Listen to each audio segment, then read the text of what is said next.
तो बच्चों आज की जो क्लास है इसके अंदर हम लोग बात करेंगे पीएनसी के अंदर एक बहुत ही इंपॉर्टेंट कंसेप्ट आता है जिसको हम बोलते हैं मल्टीनोमियल थ्योरम। क्या कंसेप्ट का नाम है बेटा?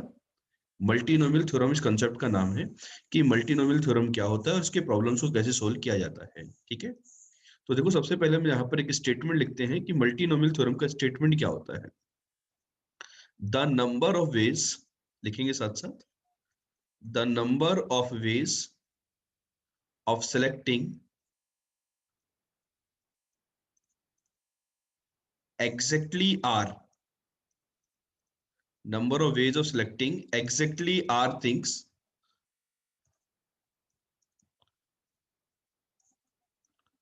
from a total of capital N things from a total of capital N things in which। अब ये जो n यदि ऑब्जेक्ट्स है ना, इनमें से कुछ क्लासिफिकेशन गिवन है। इन विच m things are of one type, m things are of one type,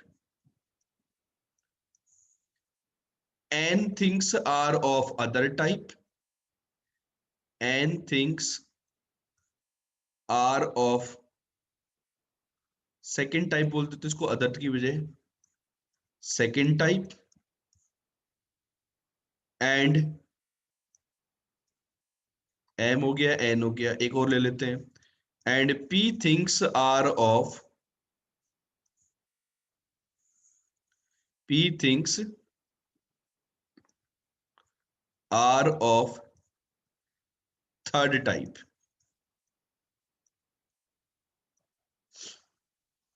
third type is equal to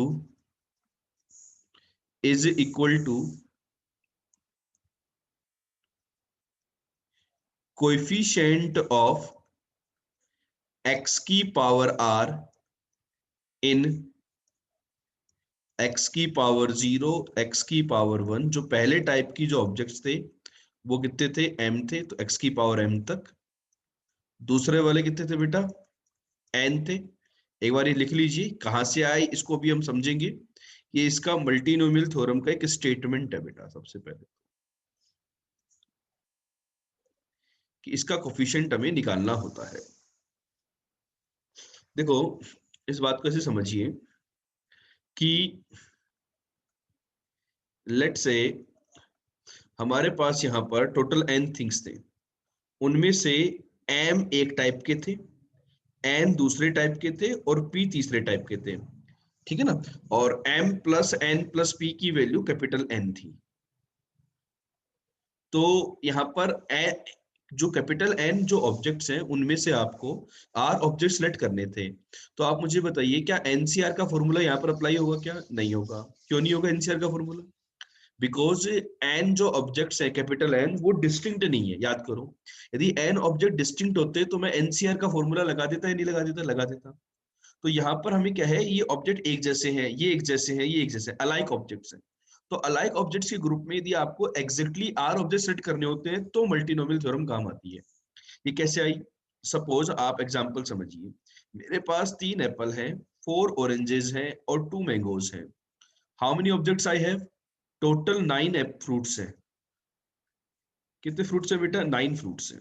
ठीक है, आपको ये बात क्लियर हुई कि नहीं हुई कि वी हैव 9 फ्रूट्स हियर? ठीक है,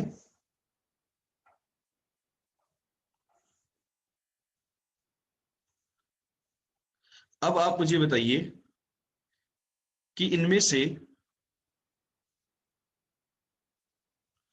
अब इनमें से यदि मुझे तीन तीन फ्रूट सेलेक्ट करने हैं, number of ways of selecting 3 fruits.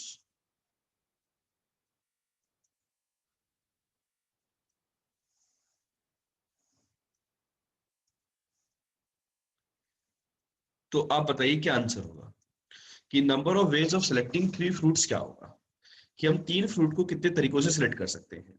तो क्या मैं 9C3 बोल सकता हूं क्या? बताओ सब लोग।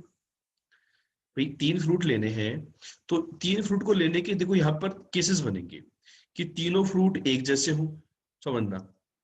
अलाइक का मतलब होता है एक जैसे, दो एक जैसे हो और एक डिफरेंट हो, या फिर तीनों डिफरेंट हो। जब समझ में आई नहीं आई? आई? तो इस प्रकार के जो क्वेश्चंस होते हैं इनको अपन केसेस बना करके भी कर सकते हैं, और इनको मल्टीनोमियल की थ्योरम की हेल्प से भी कर सकते हैं। जैसे मैंने भी केसेस बनाए, केसेस बना के बताता हूँ आपको। तीनों फ्रूट एक जैसे हो, तो आप इसको प्रॉब्लम कैसे समझिए कि मेरे पास तीन बैग्स हैं। बैग वन के अंदर तीन एप्पल भरे हुए हैं, ये बैग वन। ये बैग टू, इसके अंदर चार ऑरेंजेस हैं। और ये है बैग थ्री, इसके अंदर मेरे पास दो मैंगोज हैं। ठीक है। अब मुझे ये बताइए, तीनों एक जैसे फ्रूट सेलेक्ट करने हैं बच्चों, बताओ। तो तीनों एक जैसे फ्रूट या तो बैग वन से आएंगे या बैग टू से आएंगे, हाँ या नहीं? बताओ, या तो बैग वन से या बैग टू से, यस और नो। अब ये जो बैग वन और बैग टू से आएंगे, तो सबसे पहले मैं क्या करूंगा, मुझे बैग को सिलेक्ट करना होगा या नहीं करना होगा? तो ये दो टाइप के थे, एप्पल और ऑरेंजेस, तो मैंने दो टाइप में से एक टाइप का बैग सेलेक्ट कर लिया। या तो मैं एप्पल वाला बैग सेलेक्ट करूंगा या मैं ऑरेंज वाला बैग सेलेक्ट करूंगा। मैंने दो टाइप में से एक टाइप का बैग सेलेक्ट कर लिया। कर लिया। मैंगो वाले बैग को नहीं करेंगे क्योंकि तीनों एक जैसे चाहिए। अब आपने क्या किया, सपोज एप्पल वाला किया, तो तीन एप्पल में से तीन को लेने का कितना तरीका, एक ही तरीका, क्योंकि तीनों एप्पल एक जैसे है। आइडेंटिकल ऑब्जेक्ट्स में से कितने भी ऑब्जेक्ट आप सेलेक्ट करो, नंबर ऑफ वेज क्या होता है, वन ही होता है। यदि बताओ, यदि आपने बैक टू सेलेक्ट किया होता, लेट से बैक टू मतलब ऑरेंजेस वाला, तो बैक टू के अंदर लेने का कितना तरीका, तीन, एक ही तरीका होता ना। तो ये अपने पास टू आएगा कि नहीं आएगा? ये बात क्लियर हुई कि नहीं हुई? यहाँ पे फोर सी थ्री नहीं होगा। चार ऑरेंजेस में से तीन ऑरेंजेस लेने का तरीका कितना होगा, एक ही होगा। ठीक है। अब इसकी बात करते हैं, इस केस की। दो अलाइक, दो एक जैसे और एक डिफरेंट। दो एक जैसे और एक डिफरेंट। तो दो एक जैसे कैसे आएंगे, या तो एप्पल ले ली जाए, या ऑरेंजेस ले ली जाए, या मैंगो ले ली जाए। तो तीन बैग या तीन बोरा में से एक बोरा सेलेक्ट कर लिया। 3C1 क्यों किया है? इन B1 B2 B3 में से तीन टाइप में से एक टाइप सेलेक्ट कर लिया, और उसके दो लेने के तरीके, एक तरीका कोई भी, लेट से मैंगो ले लिए या फिर ऑरेंज ले लिया, एप्पल ले लिया, दो फ्रूट आ गए एक जैसे। अब माना कि मैंगोज आ चुके, तो दो टाइप के फ्रूट बच गए। उन दो टाइप के जो फ्रूट बच गए उनमें से एक टाइप का सेलेक्ट कर लिया, और उसका एक फ्रूट लेने का तरीका एक तरीका। तो यहाँ पर दो एक जैसे और एक डिफरेंट लेने के कितने तरीके हो गए बेटा, 6 हो गए। ये कहानी क्लियर हुई कि नहीं हुई? अब तीनों डिफरेंट लेने हैं। तीनों डिफरेंट लेने हैं, तो तीनों में से तीनों बैग सेलेक्ट करिए और एक एक बैग से एक एक फ्रूट ले लिया। अब अलाइक में से कितने भी फ्रूट लो, नंबर ऑफ वेज वन ही होता है, तो ये आ गया वन। तो टोटल नंबर ऑफ वेज हो गए, या तो ऐसा रहा होगा या ऐसा या ऐसा। तो 6 + 2 + 1 कितना आंसर आ गया, 9 आंसर आ गया। तो एग्जैक्टली थ्री फ्रूट सेलेक्ट करने के नंबर ऑफ वेज जो हुए वो कितने हो गए, 9 हो गए। बात क्लियर हुई क्या? किसी पार्ट में डाउट है तो बताओ बेटा, कि नहीं सर इस पर्टिकुलर पार्ट में हमें प्रॉब्लम आ रही है। ये पॉइंट क्लियर हो गया? ठीक है। अब इसी प्रॉब्लम में देखो, यहां पर क्या है, इस बात को ध्यान से समझना कि हमने केसेस बना के प्रॉब्लम को करी, तो बच्चे बोलते सर केसेस बना कर कर लेते हैं, ये मल्टीनोमियल वाला जो स्टेटमेंट आपने लिखवाया ये हम क्यों लिख रहे हैं? बेटा देखो, यहाँ पर यदि ये जो फ्रूट्स थे ना, ये फ्रूट्स, इनकी क्वांटिटी बहुत ज्यादा हो जाती, और लेट से आपको 10 फ्रूट सेट करने होते, तो ऐसे केसेस बनते हैं कि 10 एक जैसे, 9 एक जैसे एक डिफरेंट, 8 एक जैसे, दो एक जैसे, 8 एक जैसे, दो अलग अलग, 7 एक जैसे, तीन अलग, 7 एक जैसे, तीन एक जैसे। तो जब क्वांटिटी ज्यादा होती है और सिलेक्शन भी फ्रूट्स का ज्यादा होता है, तो केसेस बनाना मुश्किल हो जाता है। इस कारण हम लोग पढ़ते हैं मल्टीनोमियल थ्योरम का स्टेटमेंट। तो देखो इसी क्वेश्चन के अंदर यदि मैं बात करूं, तो यहां पर जो मेथड टू होगा मल्टीनोमियल की हेल्प से, वो क्या कहेगा कि आपका जो रिक्वायर्ड आंसर है ना, आपको कितने फ्रूट सेलेक्ट करने हैं, जितने फ्रूट सेलेक्ट करने हैं ना उसका कोएफिशिएंट देखो, कोएफिशिएंट ऑफ x की पावर 3। बच्चे लोग आप यहाँ पे देख सकते हो कि आपके पास तीन एप्पल थे, चार ऑरेंजेस और दो मैंगो। तीन एप्पल, चार ऑरेंजेस और दो मैंगो, ठीक है। तो आपको ये स्टेटमेंट लिखना कैसे, ये आया कैसे, वो भी मैं एक्सप्लेन करूंगा आपको।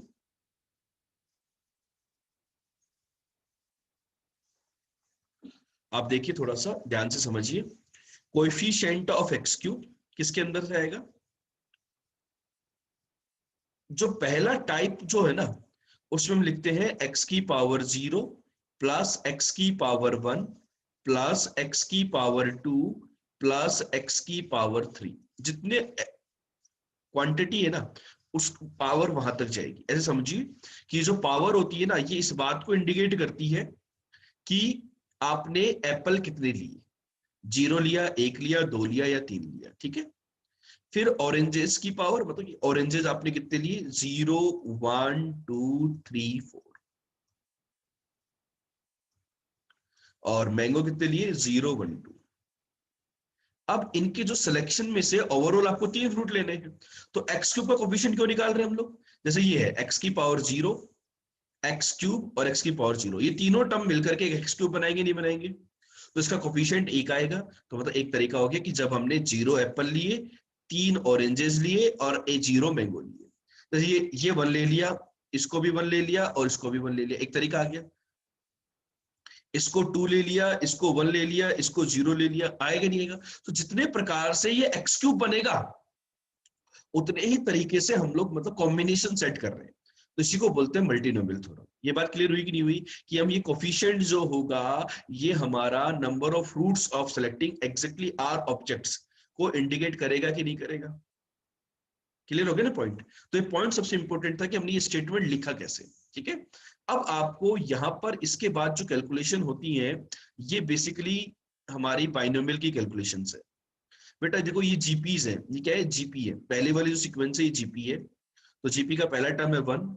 हमेशा 1 माइनस आर की पावर एन वाला फॉर्मूला लगाना, ताकि डिनोमिनेटर में हमेशा 1 माइनस एक्स बने। अब कोफिशिएंट निकालना भी देखो अपने आप में बहुत इंपॉर्टेंट टर्म है, आप साथ साथ नोट करें। अभी हम एक्सप्लेन करेंगे कि कोफिशिएंट निकालना कैसे अपने आप में इंपॉर्टेंट है। Coefficient of x cube, binomial में इस प्रकार का क्वेश्चन भी आ जाता है एग्जाम में कई बार direct. 1 minus x cube, 1 minus x की पावर 4, 1 माइनस एक्स की पावर 5। और जो डिनोमिनेटर का टर्म है ना, उसको न्यूमरेटर में ले आएंगे तो 1 माइनस एक्स की पावर -3 आ जाएगी बच्चों। ये कहानी क्लियर हुई कि नहीं? जल्दी बताओ मेरे को, यहां तक की कहानी क्लियर है क्या?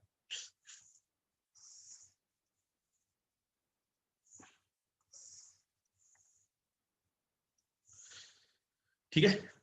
अब बेटा देखो, ये जो टर्म है ना, ये नेगेटिव इंडेक्स, याद करो बाइनोमियल के अंदर हमने डिस्कस किया था 1 माइनस एक्स की पावर -n, नेगेटिव इंटीजर के केस में हमेशा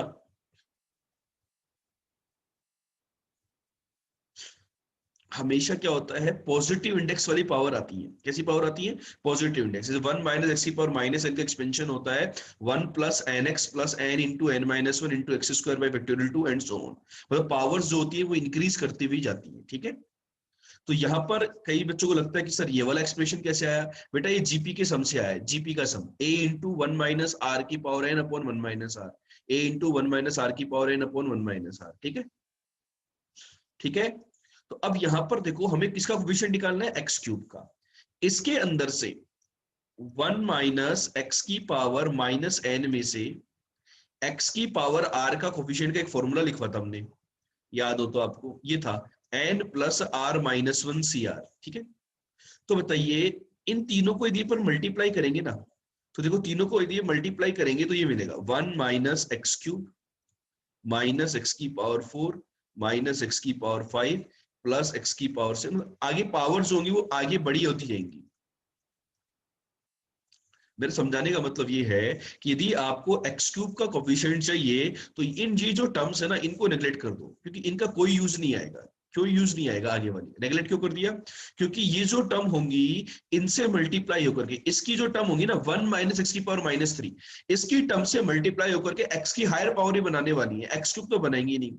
तो हमेशा यदि यहाँ पर मल्टीप्लीकेशन के केस में यदि आपको जिसका कोफिशिएंट चाहिए उससे ज्यादा पावर की दी टर्म है, तो उनको नेग्लेक्ट कर देना, और जिसका कोफिशिएंट चाहिए वो वाली पावर और उससे छोटी वाली पावर ही काम में आएंगी।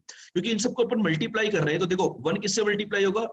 देखो आंसर क्या आएगा, 1 इंटू ये जो 1 है ये इसमें से, इसका एक्सपेंशन होने वाला है, ये इसमें से 1 किससे मल्टीप्लाई हो, एक्स क्यूब के कोफिशिएंट से मल्टीप्लाई होगा, तभी हमें एक्स क्यूब का कोफिशिएंट मिलेगा। अब इसमें एक्स क्यूब का कोफिशिएंट क्या होगा, एन की वैल्यू है 3 और आर की वैल्यू भी 3, ये आ गया माइनस, ये जो माइनस माइनस क्यों है, -1 इंटू ये ऑलरेडी एक्स क्यूब है, तो कोएफिशिएंट ऑफ एक्स की पावर 0 इन 1 माइनस एक्स की पावर -3। ये बात क्लियर हुई कि नहीं हुई? तो देखो ये कितना आ गया बेटा, 5c3 माइनस, इसमें से एक्स की पावर 0 का कोएफिशिएंट 3 + 0 - 1c0, 5c3 होता है 10 और 2c0 होता है 1, तो आपका आंसर आ गया 9। चमका कि नहीं चमका? तो कोफिशिएंट निकालना जो था ये हमने बाइनोमियल के अंदर भी पढ़ा था, आपको याद होगा, ये जो बाहर जो टर्म आ रहे हैं ना एक्स की, जितना कोफिशिएंट चाहिए उससे हायर पावर को आप नेग्लेक्ट कर दो, उनका कोई यूज नहीं होगा, अपना क्वेश्चन यहीं पर खत्म हो जाएगा। ये बात क्लियर हुई कि नहीं? जल्दी से बताओ। तो बच्चों यहां पर इस बात को समझिए कि दो मेथड थे हमारे पास, मेथड 1 केसेस बना करके और मेथड 2 यूज ऑफ मल्टीनोमियल, ठीक है। तो यहाँ पर देखो एक कुछ क्वेश्चन को हम करते हैं कि अपन कौन से मेथड को प्रेफरेंस देंगे। मैं आपको कुछ सिलेक्शन दे रहा हूं, you have 5 mangoes, 10 Apple and 4 banana, let's say. एक आसान सा क्वेश्चन करते हैं पहले, ठीक है। तो पहला पार्ट लिखिए, find number of ways of selecting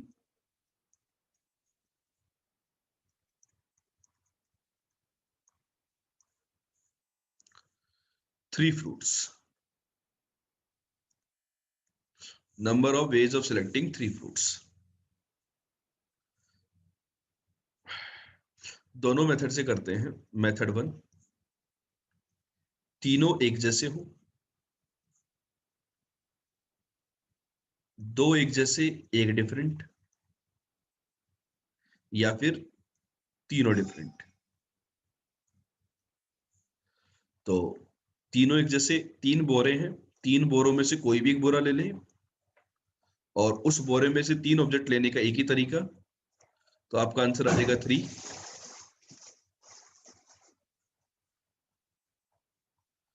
दो एक जैसे एक डिफरेंट, बताओ इसका आंसर क्या होगा और इसका आंसर क्या होगा। दो एक जैसे, 3 बोरों में से कोई भी एक बोरा सेलेक्ट किया, लेट से मैंगो वाला किया, उसमें से 2 फ्रूट निकालने का तरीका एक, ये यहां पर केवल 2 फ्रूट आए हैं। ये जो 3C1 है ये फ्रूट सिलेक्शन नहीं है, ये बैग सिलेक्शन या बोरा सिलेक्शन है। अब 2 टाइप के फ्रूट बचे, एक एप्पल और एक बनाना, उनमें से एक फ्रूट टाइप का सिलेक्ट किया और उसका एक फ्रूट ले लिया, तो ये 6 वेज हो गए। तीनों डिफरेंट, तीनों बोरों में से तीनों बोरे सिलेक्ट किए और एक एक फ्रूट निकाल लिया। आपका आंसर 10 आ रहा है कि नहीं आ रहा, बताइए। ये बात क्लियर हुई कि नहीं हुई?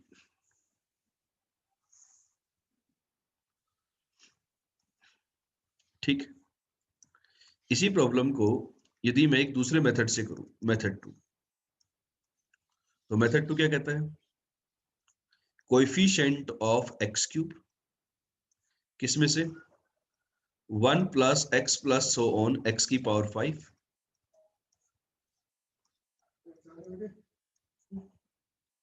1 + x up to x की power 10, 1 + x up to x की पावर 4। ये बनेगा कि नहीं बनेगा? तो कोएफिशिएंट ऑफ एक्स क्यूब, बेटा ये जीपीज बन रही हैं, इन जीपीज का सम निकाल दो आप, सबसे पहला स्टेप। अभी इसी क्वेश्चन को आगे जाकर के हम बहुत ही एक शॉर्टकट तरीके से करने वाले हैं, मतलब 5 सेकंड के अंदर आंसर निकाल लेंगे। जस्ट अभी हम फंडामेंटल बेस मतलब प्रिपेयर कर रहे हैं कि वो जो 5 सेकंड का आंसर आएगा वो किस तरीके से आएगा। इसी क्वेश्चन को मैं केवल 5 सेकंड में बता दूंगा आपको, आप 5 सेकंड में भी आंसर निकाल सकते हो। ये दोनों ही मेथड काम की नहीं है, इसलिए मतलब शॉर्टकट भी काम करता है कुछ क्वेश्चन में। क्यूब में x की पावर 6 उड़ा देंगे, ये उड़ा देंगे, ये उड़ा देंगे, उड़ा देंगे ये, तो आपके पास 1 - x की पावर -3 ये बन जाएगा। चेक करो बनेगा कि नहीं बनेगा।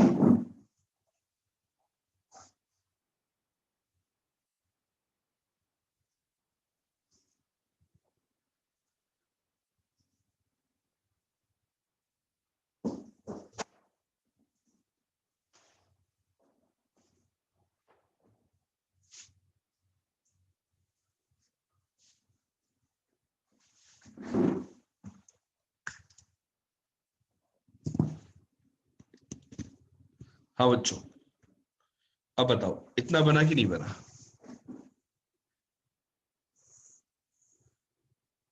बन गया।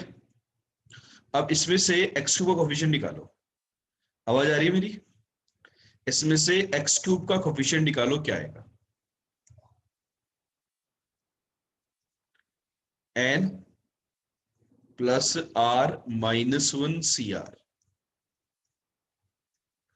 5c3 that is 10। आया कि नहीं आया आंसर? जल्दी बताओ। आपको ये प्रॉब्लम क्लियर हुई कि नहीं हुई कि आंसर 10 होगा?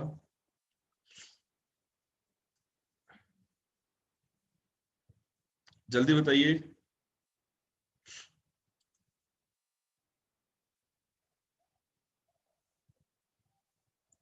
हो गई बात क्लियर? चलो, अब इसी में 5 मैंगो 10 एप्पल 4 बनाना। नोट कर लिए? 5 मैंगो 10 एप्पल 4 बनाना। सेकेंड पार्ट लिखिए, number of ways of selecting 4 fruits. Number of ways of selecting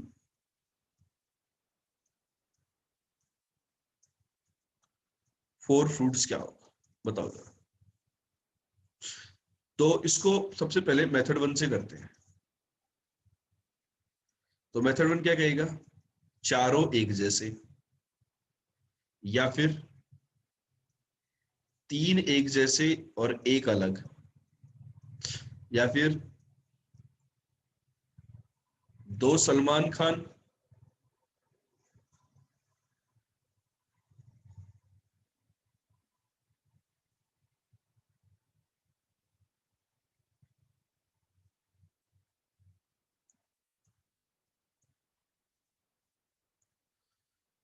दो सलमान खान और 2 वरुण धवन। हाँ या नहीं? 2 सलमान खान और 2 वरुण धवन। हाँ या नहीं? समझ में आ रहा है? 2 सलमान खान 2 वरुण धवन क्यों?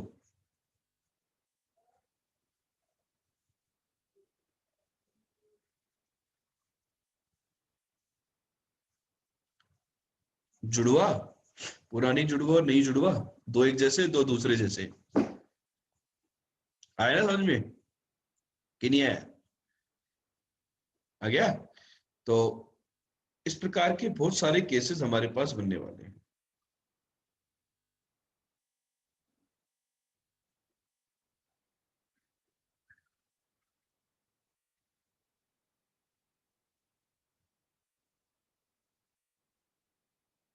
आ गया? तो बताओ, आंसर कैलकुलेट करके बताओ।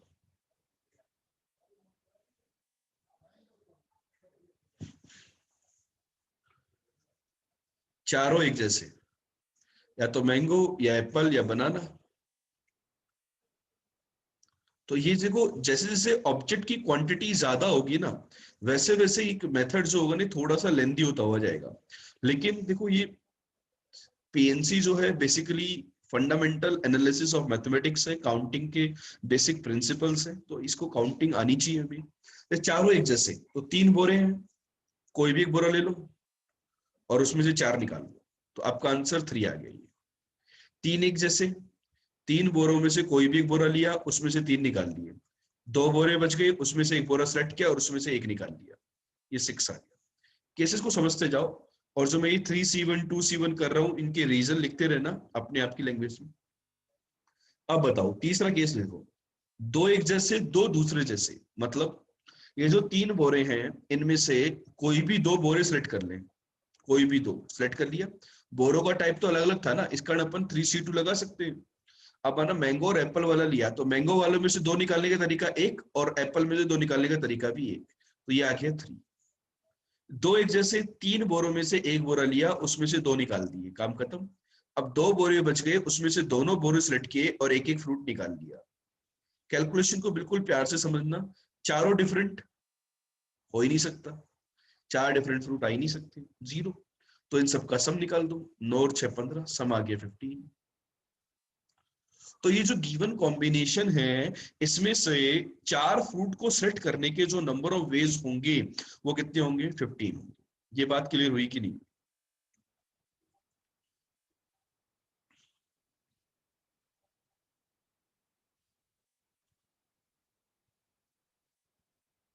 यदि मैं मेथड 2 से सोल्व करता तो मैं क्या लिखता, कोएफिशिएंट ऑफ x की पावर 4, 1 प्लस x की पावर 5, 1 प्लस x की पावर 10, 1 प्लस x की पावर 4। कितने फ्रूट करने हो, right hand side expression same रहेगा, बस लेफ्ट साइड में जो x की पावर 4। अब आप देख सकते हो, नोट कर लिया क्या, मैं आगे चलूं?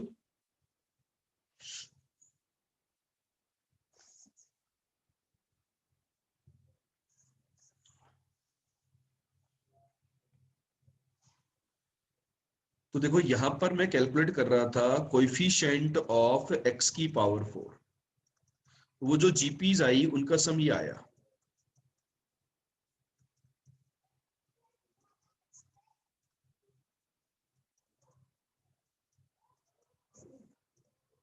ये आएगा ना 4, एक तो 5 था, एक 4 था, एक 10 था, यही आएगा।